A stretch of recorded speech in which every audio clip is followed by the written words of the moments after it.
Well, Saray, thank you so much for making time to share your insights into the future of leadership. Yeah. But before we go into the future, can you tell us a little bit more about your own background? Yeah. Where did you grow up? So I grew up in the DRC. I was born in Lusaka, Zambia. Right. But I was raised by my grandparents who were missionaries in the DRC. So they were moving from town to town. Yeah. They were Rwandese. They're both late. Right. Then later part of my years, I spent a bit of high school in Lusaka, and finished my high school in Harare. And did my first degree in Zimbabwe, actually. So what was your dream career as you grew up? In the beginning, science, believe it or not, I wanted to be a doctor. And because in the DRC, it's a French speaking, so when I had to move into the English side, all I was good at was science and mathematics. And that subsequently changed when I was introduced after my O-levels. I was introduced to accounting, and I thought, I don't need to think about this. And I just saw another world of business that I didn't know existed. Right. So I did a major in accounting and a minor in computers, MIS to be specific. Yeah. And who inspired you in your early days? My two people mainly, my grandmother and my mother. My mother, because she just believed that, I didn't have to be a man to just shoot for the sky. Right. I can be what I am, and mainly because not just me and my sisters, we're 7 girls, it was just that thing of shame, Ellen. You've got only girls. There will be other people's wives. And she was determined that we don't have to be if we don't want to be. We can be anything that we want to be. And she was less educated than her siblings herself, but she could sell ice to an Eskimo. She saw business opportunities where there was none, and I always liked that. My grandmother was, on the other hand, a wife of missionary, had a huge garden, and all she did was make us all work in the garden, harvest, and go and find people that need the food. She had a bicycle. She would go around giving them food, and she had this saying that, everything ends up in the toilet, so it doesn't matter who eats it, Right. So I just found that she was interesting in that respect, and she was the only old people at the time that I knew, female, that had a bicycle. So we didn't have a car, my grandmother and my grandfather. My grandfather though had a motorbike, and she would take some of the harvest on her bicycle and would cycle around the place from one house to another of church members that actually needed it. So I thought she was very cool. She just believed that she could change the community, right. with what she was doing. So they did inspire me, the two of them. Now, Saray, you're the first Black African woman to summit Mount Everest. Yes. What inspired you to start climbing mountains? It started initially like a bucket list item, really. And then I subsequently discovered that no one had, bucket list item was Kilimanjaro. Right. When I climbed Kilimanjaro, I raised money for a home in Benoni. Yeah. So when we were handing over the library that we had renovated and outdoor gym, one of the street kids that lived in that home came to me and said, "Do you really come from the township? People like us don't do things like this." And it just made me realize, having 2 boys myself, that what am I doing that's showing them that they don't have to wait for handouts. They don't have to wait for anyone to change the world. They can be the change that they actually need to see. And I decided that I actually want to encourage more kids like that one that I met to say, it doesn't matter where she comes from. If she is determined to do something, she can. So I tried to look at, I enjoyed the climb, so what else can I climb and use it to actually make a difference? And I specifically wanted to do it for education because I believe that a lot of what I have been able to accomplish is because somebody invested in my education. More, first and foremost, I can't afford these mountains if I didn't have a job. I wouldn't have a job if I didn't have education. And I think it's my way of teaching people to fish and not giving them fish. at the same time, I'm aware that I don't have time to have an NGO. So I try to partner with NGOs that are doing great work with children, with education, and thus I'm a Mandela Libraries ambassador, and I also support the Dr. Tandi Foundation.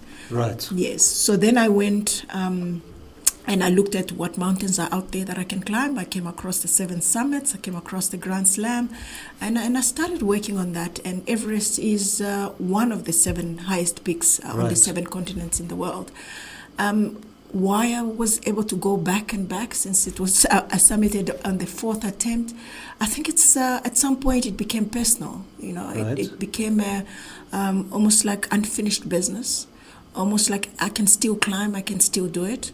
I had so many reasons not to go back, which were legit, which I could explain to anybody and they would understand.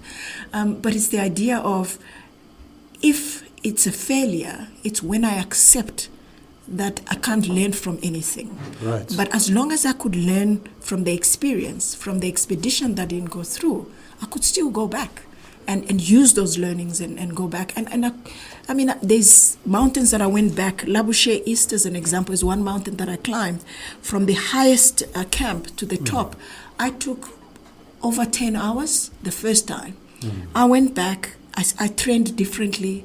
I looked at what worked, who was strong on that trail, what were they doing, and I did some of those things. And it took less than 6 hours the next time I went back.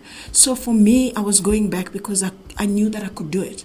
And also because I struggled to get anybody to believe that I could. And I got people telling me that because I'm female, no one has done it, because of the color of my skin, I can't do it.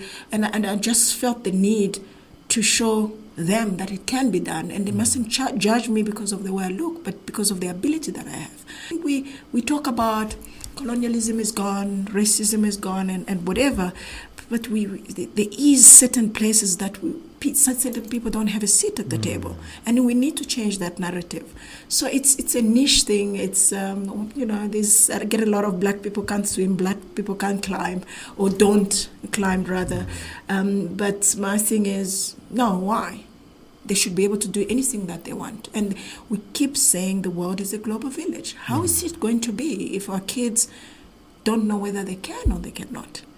And this whole thing is through, maybe if I take you back to when I was a kid, I watched things like Wonder Woman and Superman and thought I need to change my biology to be able to be a Wonder Woman. And now you look at Black Panther, and my kid doesn't have to be. They know they can be a superhero. But I come from that world where, for the longest time, it was like, wow, I can't ever do that. And this was one way of saying, no, we need to actually create that seat at that table so that it's as normal as driving. If driving is an ambition that somebody has, they just go and buy a car or they invest in a car. If climbing is an ambition that an African child out there, black, white, or whatever, they want to have, they should have the freedom to do that, and because it's been done. I mean, it was long overdue. The first time that mountain was climbed was 66 years ago. Right. And that's ridiculous. I mean, what have we been waiting for? And there's many other places. And I also got, I feel that, look, I'm very passionate about this. And everyone is like, oh, it's inspirational. I don't want it to be inspirational. I actually want it to be more than that. I want it to be transformational. I want it to show somebody that thing that they've been told many times that they can't. They can. And the only person stopping them from going for it is themselves, rather than the extremities. There's no time to be complacent anymore. We can't continue using excuses that are external, because at some point we need to realize that we are all extraordinary, but choose to be ordinary. I go to town. I probably have talked more than I needed to. Yes. So Saray, tell us, now that you achieved this major milestone, what is the sort of the next summit in your life that you look forward to climbing? Or I guess you must be very tired, first of all. But what is the vision? What is your personal vision for your future? Well, a lot. I'm very passionate about completing the goals. So my goal is to do the Grand Slam Right. There are only 67 people. Until 2 weeks ago, there were only 66. Now there are 67 people in the world that have done it. Right. None of them are Africans, black or white, Right. female. But there are 5 South Africans that have done it. So we're doing very well in terms Right. of male representation and representing Africa, because that's close to 10%. I need to finish that. I think that's another barrier that we need to pick. But it's also encouraging other women and men and that have just either been told that they can't or feel that there's certain issues that they're struggling with, maybe to learn from my struggle, and being able to push back and succeed, to actually go for their own Everest or for their own struggles and succeed in that respect. We had apartheid, and we are grateful for the heroes that have gotten us out of that. Right. But we still have other struggles, and we need to leave the world better for the next generation of leaders, or for the next generation. They need to be able to say, we can do this because our generation was able to make it possible. And we need to find that. And it's not just in climbing, it's everywhere else, in every little corner. And really, that will be success. That will be real success, quite honestly. So Saray, let's talk about leadership. What does the future of leadership mean to you? I think the future of leadership is the key, or it's almost like the first step to securing our future. And it's leadership in everything. It's personal leadership, it's country leadership, it's business leadership, real leadership, not being bosses, which is what we have a lot of bosses. People just think they can throw demands. It's leading by example. It's making sure that we are growing as an entity to achieve a common goal. It's making sure that we identify and accept our diversity and the fact that it makes us stronger to achieve specific goals. As a family entity, as a company, as a country, and as a continent, effectively. So I think the future of leadership is in our hands in a way. We need to pass almost the right message to be able to take it forward. And I'm very passionate about that, by the way. Yeah. And Saray, what have you learned from your own journey that you consider most important for building future leaders? The main key is leading by example, being honest and recognizing when to lead and when to be led. I'll give you a very clear example. Everest is not cheap, and as a result, you get a lot of rich Fortune 100 CEOs coming there to think they can pay their way. They can come and back instructions to a Sherpa. But at some point, you need to realize that strategy that works in the boardroom won't work on the Kumbu icefall, because you learn a lesson very quickly. You need to realize that this is his turf. Let me pull back and let him lead the way. And when they don't, you find a lot of them don't summit. They get injured. They injure themselves and injure the people around them. It's like that in business. There are people that report to me that I know they are clever in certain things, and giving them the platform to excel motivates them, because they see the value that they are adding to the bigger picture. And it allows us as a team to achieve our objectives very quickly, rather than me believing that I have all the answers and I can do this, because then it's the same results. The world will be the same tomorrow if the same people are allowed to make the same decisions they made yesterday. Right. Yeah. And when you speak to future leaders, what is it you tell them? How should they go about social media to build their own personal brand? Oh, I'm not the expert there. Probably I'm learning it as I'm going. I think it's to be authentic. I think empathy seems to be the buzzword, but it's important for me. I actually don't call it empathy. I think it's Ubuntu. It's something that we kind of lost somewhere along the way. It's being at the top because of other people. that have helped us along or that have supported that dream. It's about seeing people before you see the prophets. Really, it's about, I can see when I sit with my team that when I say, "How is your mother doing?" Because the other day they mentioned it, that suddenly we're having a different conversation about a task that I may have given them, whereas they could just tell me they'll stop the task at 5 o'clock, but because their mother is sick. But now, because I care more about them as much as I care about the job, we have a different relationship and a different respect for each other and for the work that we need to do. So I think that's not very common, and I think that needs to come back. And all these are lessons from really simple African concept called Ubuntu, which I think we've lost along the way. Now, Saray, as a mentor to future leaders, can you maybe share a success story or two where you mentored somebody and that person took your advice to heart? Yeah. Well, lately quite a lot.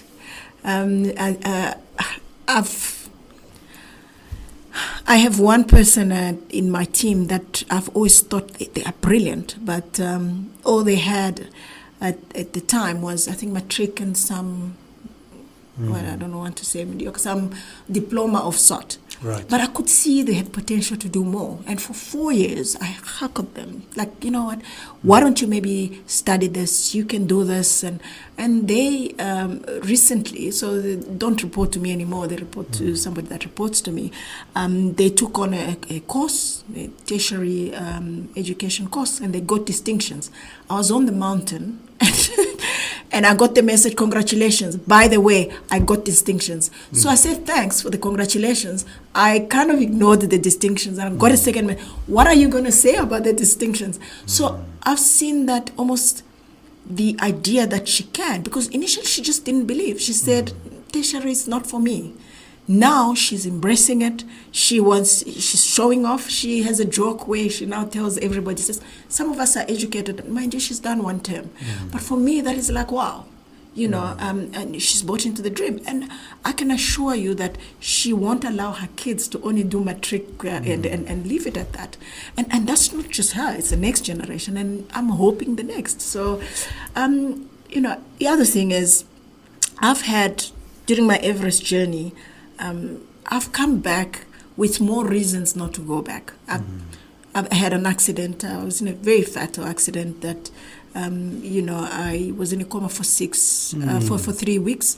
I woke up out of there and still went back into running, went back and then climbed.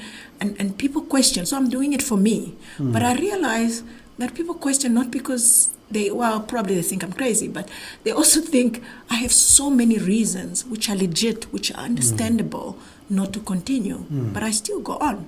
That's because I still feel that I haven't lived optimally. You know, by the time my time comes, I would have wanted to fulfill my purpose. You know, it's identifying that thing that, you know, this is what I need to do and this is the goal. The curveballs that are coming, it's almost a challenge for me to find a way to go around them and get to the goal, because the vision doesn't change, you know. And are there any role models of leadership whom you would recommend future leaders should study and maybe learn from?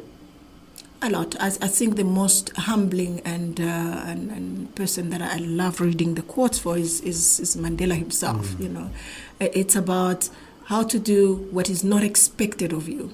You know, about how to make unpopular decisions, but make them popular.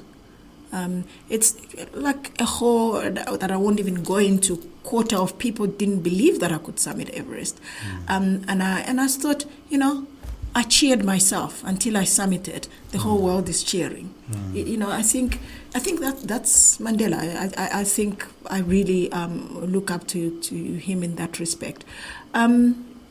There's I like Steve Jobs, not for everything, for certain things. It's almost believing in what people cannot see, but that conviction is so clear, it's so simple, and everybody will want to see it. It might start almost like a niche, but everybody else almost like jumps onto it, whether it's competitors, but it starts with you being very clear, being logical and going for it, even if it's unpopular. I think that's almost the common thread for me. It's trying to do things differently, but with the intent of making it better for everybody, whether they see it or not. And Saray, how can our listeners follow you? Where should they follow you, and how can they connect with you? Yeah, so I do have a Facebook page in terms of climbing. It's called Summits with a Purpose, which is a page that I put up to help me raise money for the libraries that we are building. I have a personal page that they can also follow, which is my name, full name, Saray Nkusi Khumalo. And I'm also on Twitter and Instagram. Okay. But very much active on Facebook at the moment. On Facebook? Yes. Now, last but not least, Saray, is there one piece of advice that you would really like to convey to future leaders that they should implement in their own lives? Never give up, because the summit is around the corner. That goal is just after the next step that you need to take. And it's not, nobody said it's going to be easy, but you just need to be clear about where you're going, what the purpose is, good intent, and go for it. Well, Saray, thank you so much for sharing your insights and your wisdom into the future of leadership and reminding us that we can all summit. Absolutely. We are all extraordinary, and the choice is yours to be ordinary or extraordinary. Thank you. Yeah.